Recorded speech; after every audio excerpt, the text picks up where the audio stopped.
Y a-t-il une limite au progrès technologique ? Le progrès technologique est intimement lié à la question des ressources énergétiques. La découverte des ressources fossiles a permis à l'humanité d'effectuer un bond technologique sans précédent.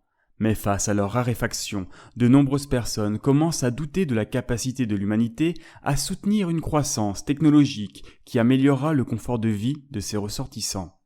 Peut-on avoir une croissance infinie dans un monde fini ?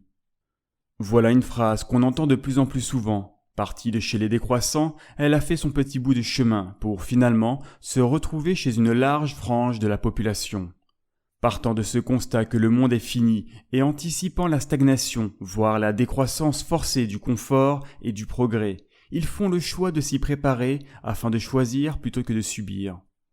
Le problème central de la thèse est directement lié aux ressources terrestres qui seraient limitées par nature et qui, non seulement, ne pourraient pas soutenir une croissance infinie, mais en plus tendraient à se raréfier à une vitesse fulgurante alors que la population mondiale augmente. La Terre a une fin, certaines de ses ressources aussi, il est vrai.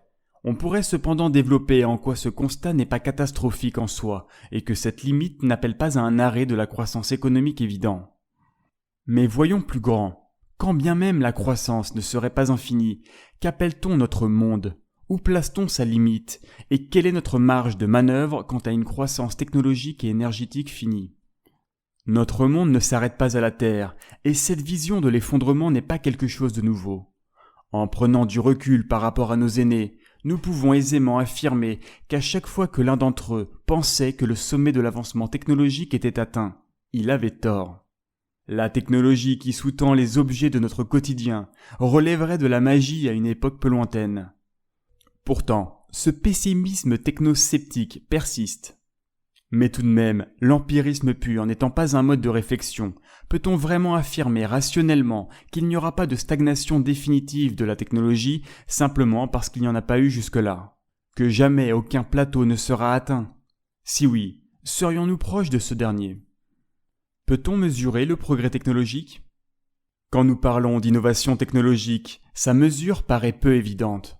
C'est l'exercice théorique auquel se sont livrés deux des plus brillants esprits européens, Nikolai Kardashev et John Barrow. Chacun a choisi d'emprunter deux directions a priori opposées, la maîtrise énergétique de l'infiniment grand contre celle de l'infiniment petit.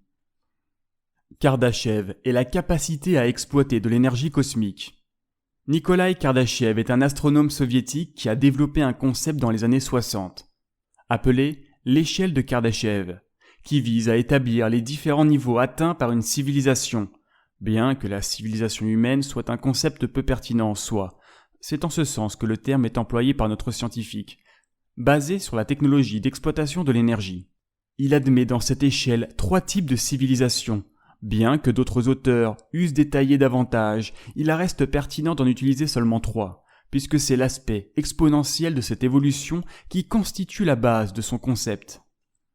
Type 1. La civilisation est capable d'utiliser la puissance totale disponible sur sa planète. C'est un stade que nous maîtriserons avec des énergies à la fois renouvelables et hautement rentables, comme la fusion nucléaire qui paraît de moins en moins loin avec le projet ITER. Type 2. La civilisation est capable d'utiliser la totalité de la puissance rendue disponible par son étoile. C'est une idée développée dans de nombreuses œuvres de science-fiction et surtout par le physicien Freeman Dyson. Type 3. La civilisation est capable d'utiliser la totalité des énergies disponibles dans sa galaxie, dont celles produites par les trous noirs et les quasars. Si vous voulez en savoir plus sur cette échelle conceptuelle, la page Wikipédia qui y est dédiée est de grande qualité et très complète.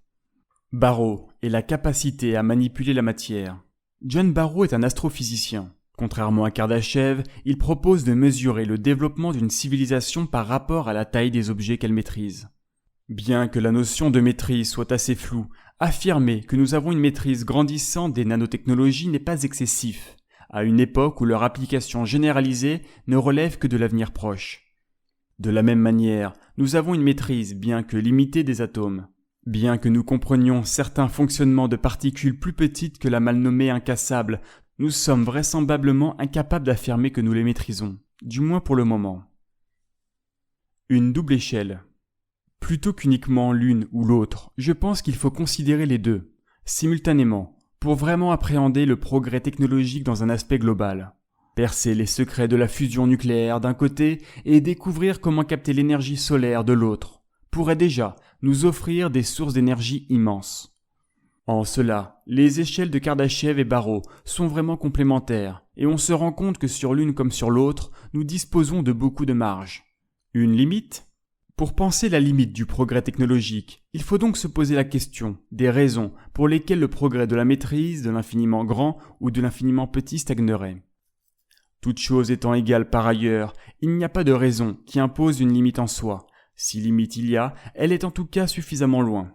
Dès lors, la seule question qui nous intéresse est de savoir si ces ressources seront accessibles et quand. Alors que certains pensent que l'intelligence artificielle nous ouvrira les portes de la singularité technologique, d'autres, comme Aurélien Barraud, diront que nous aurons tellement détruit notre environnement qu'il sera impossible de l'exploiter davantage. Cette vision pessimiste et obscurantiste oublie justement l'innovation technologique. Les découvertes de nouveaux gisements, l'augmentation du rendement énergétique, une diminution de la dissipation, de l'énergie, etc. Mais nous discuterons cela dans la dernière partie de notre mini-série sur l'idéologie mortifère de l'environnementaliste, déjà bien trop de fois mentionnée dans le présent article, Aurélien Barraud contre le progrès épisode 3, l'impérium éco-responsable ou le chaos. Malheureusement, il peut aussi y avoir des limites qui ne sont pas réellement imposées par la nature des choses, mais par nos erreurs humaines dans le processus d'innovation. En effet, la technologie avance à un rythme plutôt faible depuis quelques années, comme expliqué dans un précédent article. Nous expliquions cette fois le ralentissement de ce processus par divers phénomènes.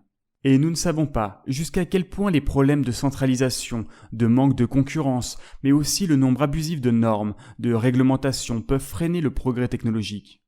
Le piège techno-optimiste. En réalité, comme nous l'avons vu, il paraît peu soutenable d'être technosceptique ou techno-pessimiste. Mais ce n'est pas pour autant qu'il faut tomber dans le techno-optimiste béat. Ce n'est pas parce que les peurs de nos aînés se sont avérées fausses dans le passé que les choses suivront leur cours ad vitam aeternam. Aussi, nous ne pouvons pas deviner si des innovations technologiques opposeront une sérieuse résistance à l'avancée technologique. Voir si une technologie inventée ne nous condamnerait pas en tant que civilisation, espèce ou être vivant. Pour ce dernier point, nous pouvons justement penser que le fait de manipuler des technologies et sources d'énergie de plus en plus puissantes représente un danger croissant. Pour autant, il m'apparaît fallacieux et extrêmement dangereux de vendre l'idée aux jeunes générations que l'humanité pourrait disparaître d'ici 2050, comme l'a fait Yves Cauchy récemment. Il ne faut pas se morfondre dans des discours incapacitants de la sorte. Nous sommes l'Occident, notre esprit prométhéen nous a toujours poussés vers l'avant, notre génie nous a toujours permis de nous en sortir. Ensemble, nous trouverons les solutions, plus qu'une formule magique. C'est cette disposition de l'esprit qui nous permettra de nous sortir par le haut. Un article signé Dr Manhattan, puis lu par Super Barbu. Abonnez-vous et suivez-nous sur rage-culture.com.